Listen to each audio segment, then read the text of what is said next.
Hello everyone, welcome to my YouTube channel. In today's session, I'm going to talk about Edmund Spenser.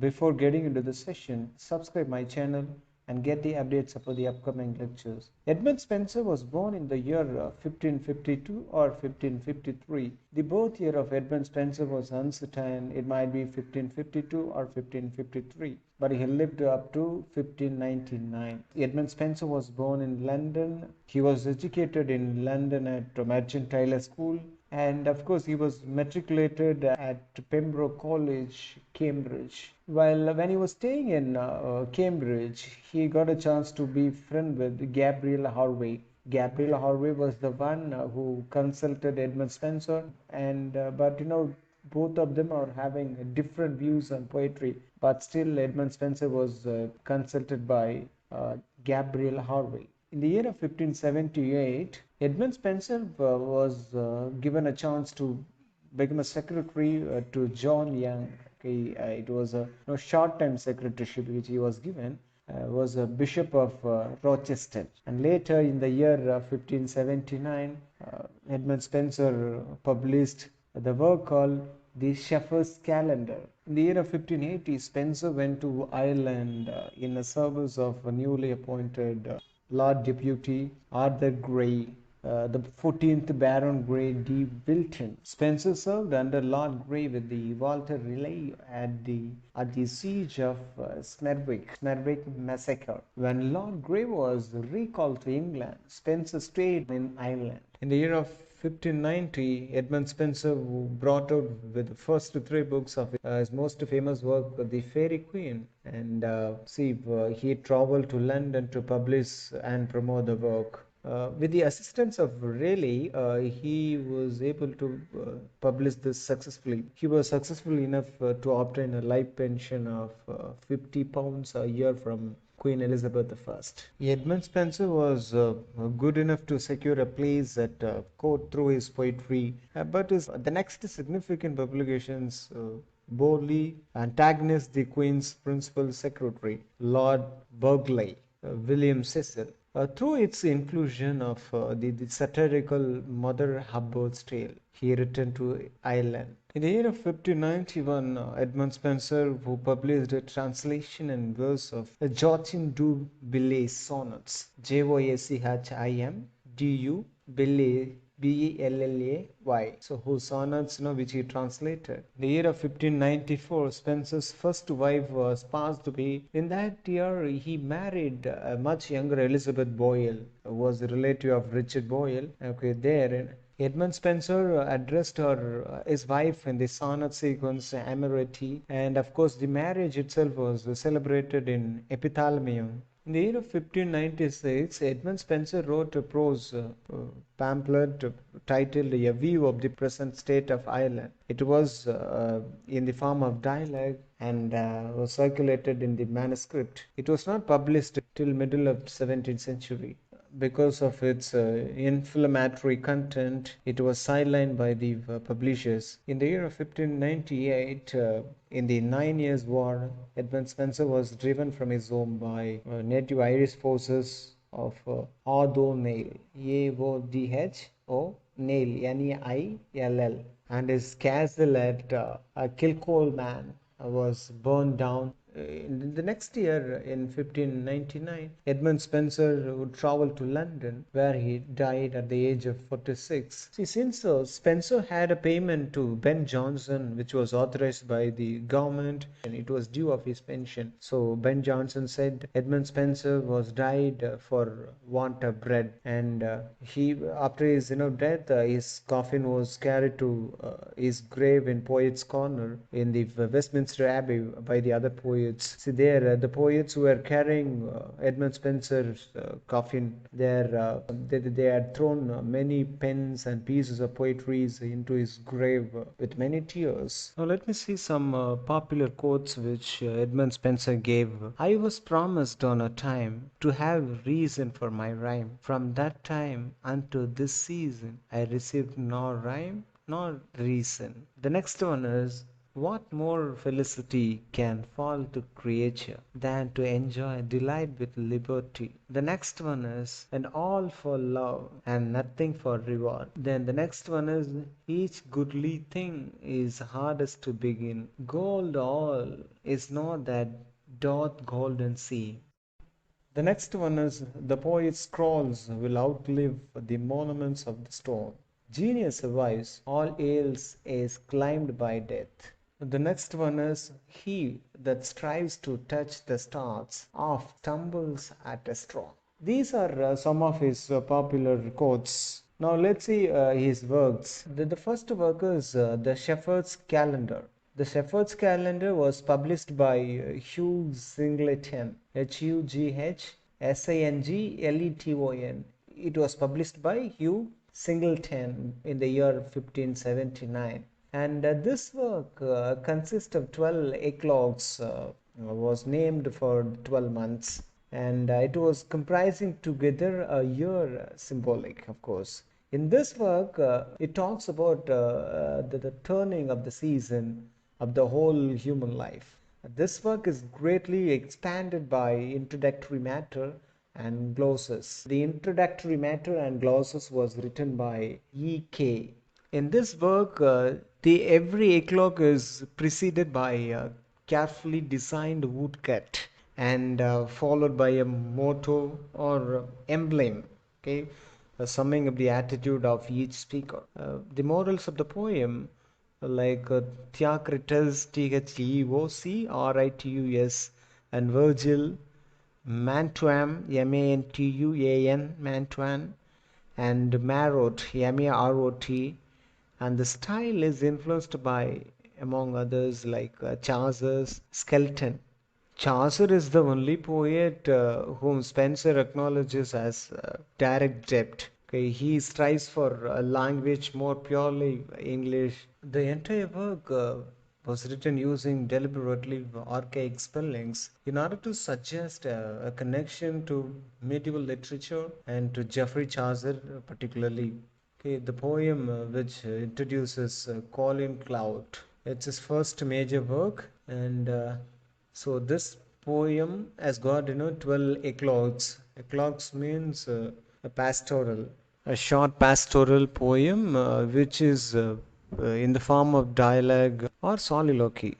This poetry got opened with introduction of Colin Clout, was a folk character originated by John Skelton, and who depicts his life as a shepherd through the 12 months of the year. The calendar encompasses considerable formal innovations and anticipating the even more virtuosic Countess of Pembroke's Arcadia, which means the old Arcadia 1580. So it's a pastoral romance. It's a pastoral romance by Sir Philip Sidney, with whom Spenser was acquainted. It is also remarkable for extensive commentary included with the work in its first publication, ascribed to an E.K.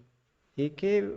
Is an intelligent, very subtle, and often deeply ironic commentator who is, sometimes assumed to be an allies of Spenser himself. The term sarcasm, which was recorded in English by Spenser in his poem. See, the 12 eclogues of the Shepherd's Calendar, which was dealing with such themes as abuses of the church, Colin's shattered love for Rosalind, and praise for Queen Elizabeth I, and encomia to the rustic shepherd's life, or titled for the months of the year. Each eclogue is preceded by a woodcut and followed by a motto describing the speaker. The opening line of each eclogue, which expresses characteristics of the month, and the poem as a whole charts a common accuracy of the seasons, the toil and the celebrations of the village year. The precision of the description of birds, flowers, harvests is balanced by an underlining theme of the hardships and rituals which in the each season entails. Each pastoral in the poem can be classified into one of three categories identified as moral, plaintive, and or recreative. The plaintive and recreative poems are each devoted to presenting Colin Cloud in his double character of lover and poet, whereas the moral poems are mixed with the mocking bitterness, which moves Colin from a dramatic person to more homely style, while the journey pastoral tells of the unhappy love of Colin for Rosalind. The springtime of April calls for a song in praise of Elizabeth I. In May, the shepherds who are rival pastor of the Reformation end their sermons with an animal fable. In summer, they discourse on Puritan theology, and the month October, which brings them to contemplate the trials and disappointments of a poet. And the series ends with the parable comparing life to the four seasons of the year. And this poetry was published around the same time that Leicester proposed marriage between the Queen and Dagdy Alencon. So this poem was served as a type of propaganda to the proposal. Spenser recognized that the poem was for his own financial and political gains, but it also sets the idea of standing behind one's work. The work was success between 1579 and 1597. Five editions were published. One thing which separates the poem from others of its time is Spenser's use of allegory and his dependence on the idea of antiquity. This poem also set the groundwork for Spenser's best-known work, The Faerie Queene. The shepherd's calendar was also crucial to the naturalization of the English language and the introduction of vocabulary along with the literary techniques. So now let me move on to the next work, The Faerie Queene. So this one was said to be Spenser's masterpiece, which was an epic poem. The first three books of Faerie Queene were published in the year 1590, and the second set of the three books were published in 1596. See, Edmund Spenser originally indicated that he intended the poem to consist of 12 books. So he was making a plan to publish 12 books of Faerie Queene. So the version of the poem we have today, which is incomplete. He couldn't complete all the 12 books of the Faerie Queene. And it remains one of the longest poems in English language, of course. It's an allegorical work which can be read on several levels of allegory, including as a praise of Queen Elizabeth I. In a completely allegorical context, the poem follows several knights in an examination of several virtues. In Spenser's A Letter of the Authors, he states that the entire epic poem is cloudily enwrapped in allegorical devices, and which aimed behind the Faerie Queene was to fashion a gentleman or noble person in virtues and gentle discipline. The first three books of the work were published in the year 1590, then it was republished in the year 1596 along with the next three books, 4, 5 and 6. It's the Faerie Queene, which is a notable work for its form, which has got around 36,000 lines over 4,000 stanzas. In this work, Edmund Spenser introduced a famous verse form known as Spencerian Stanza. This poem follows several lines as a means to examine different virtues, and though the text is primarily an allegorical work, it can be read on several levels of allegory. Edmund Spenser presented the first three books of the Faerie Queene to Elizabeth I in the year 1589, and of course sponsored by Sir Walter Raleigh. This poem was a clear effort to gain court favor, and as a reward Elizabeth granted Spenser a pension for life amounting $50 per year. This royal patronage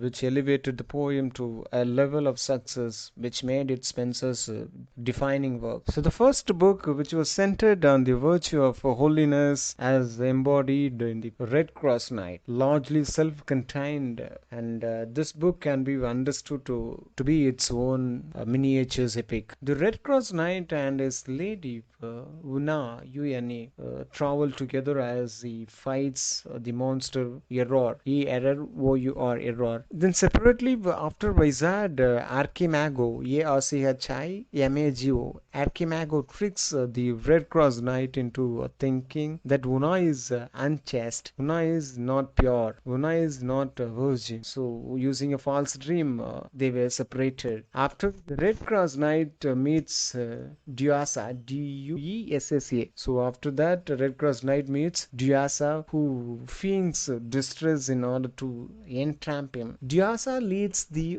Red Cross Knight to captivity by the giant Argoglio, or Glio, Argoglio. So meanwhile, Una overcomes peril, meets Arthur, and finally finds the Red Cross Knight and rescues him from the capture from Duasa and from Despair. Una and Arthur help the Red Cross Knight to recover in the House of Holiness with the house's ruler Celia, Caelia, and her three daughters joining them. There, the Red Cross Knight sees a vision of his future. He then returns Una to her parents' castle and rescues them from a dragon, and two are betrothed after resisting Archimago one last time. The book second, which was centered on the virtue of temperance as embodied in Sir Guyan, who has been tempted by a fleeing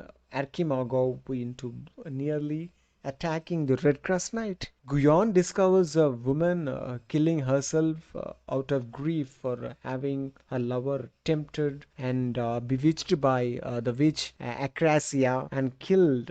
Guyon swears a vow to avenge them and protect their child. Guyon on his quest starts and stops fighting several evil, rash or tricked knights, and meets Arthur. Finally, they come to Acrasia's island and the Bower of Bliss, where Guyan resists temptations to violence, idleness, and lust. Guyan captures Acrasia in a net, destroys the bower, and rescues those imprisoned there. The book third, which was centered on the virtue of chastity as embodied in Britomart, Britomart. Britomart was a lady knight resting after the events of book second. Guyan and Arthur meets Britomart, who wins joyous with Guyan. They separate as Arthur and Guyan leave to rescue Florimel, while Britomart rescues the Red Cross Knight. Britomart reveals to Red Cross Knight that she is pursuing Sir Attigale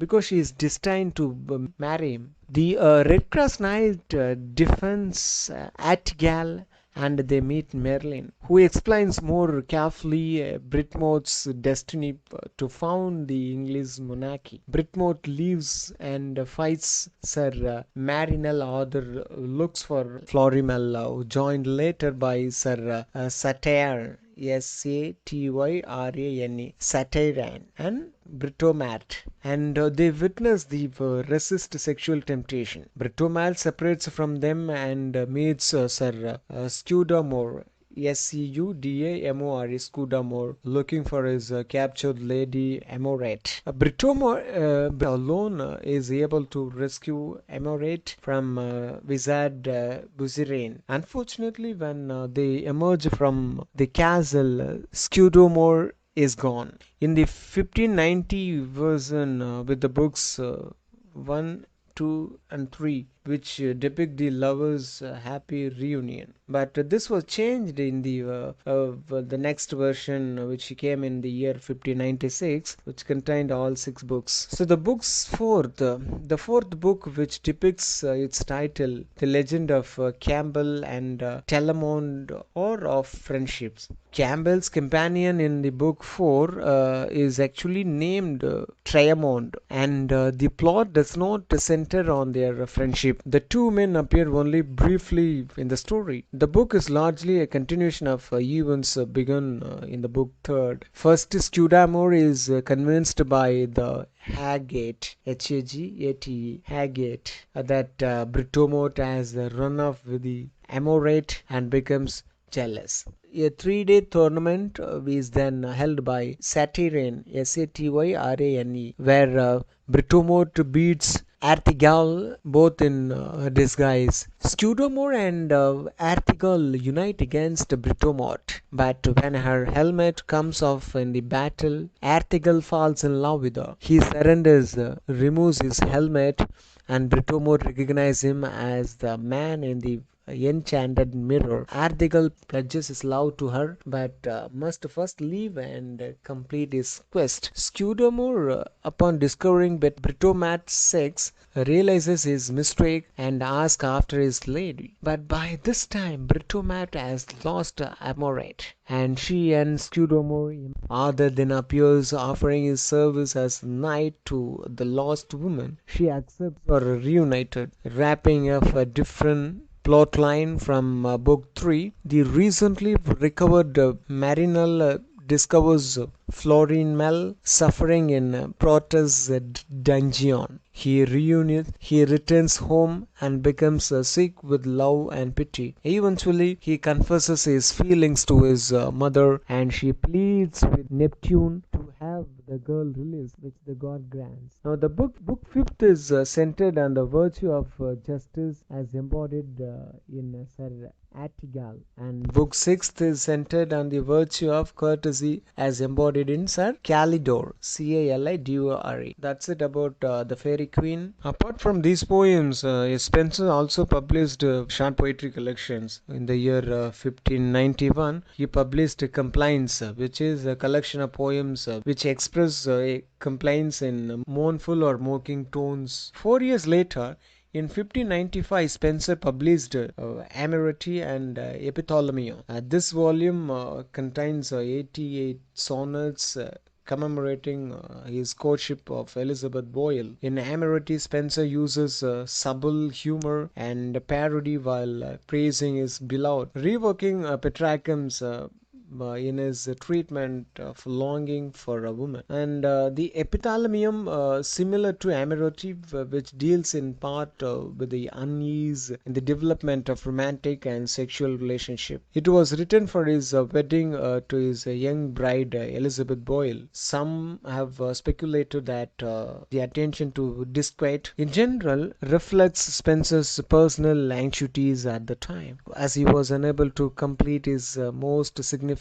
work, The Faerie Queen. In the following year, Spenser released Protholomium, a wedding song written for daughters of Duke, allegedly in hopes to gain favor in the court. His poetry collection, The Complaints, which containing sundry small poems of the world's vanity, and this poetry collection got entered into Stationer's Register, and which got included the poetries, the Ruins of Time, and the Tears of the Muses, and Virgil's Gnat, and Prospofio, or Mother Hubbard's Tale. Then Ruins of Rome by Billy, and Myopomos, or The Fate of the Butterfly, Visions of the World Vanity, The Visions of Belle, and The Visions of Petrarch. So these are the poem which got included in the poetry collection, The Complaints. Well, that's it about Edmund Spenser. Thank you for watching my lecture. Do subscribe my channel.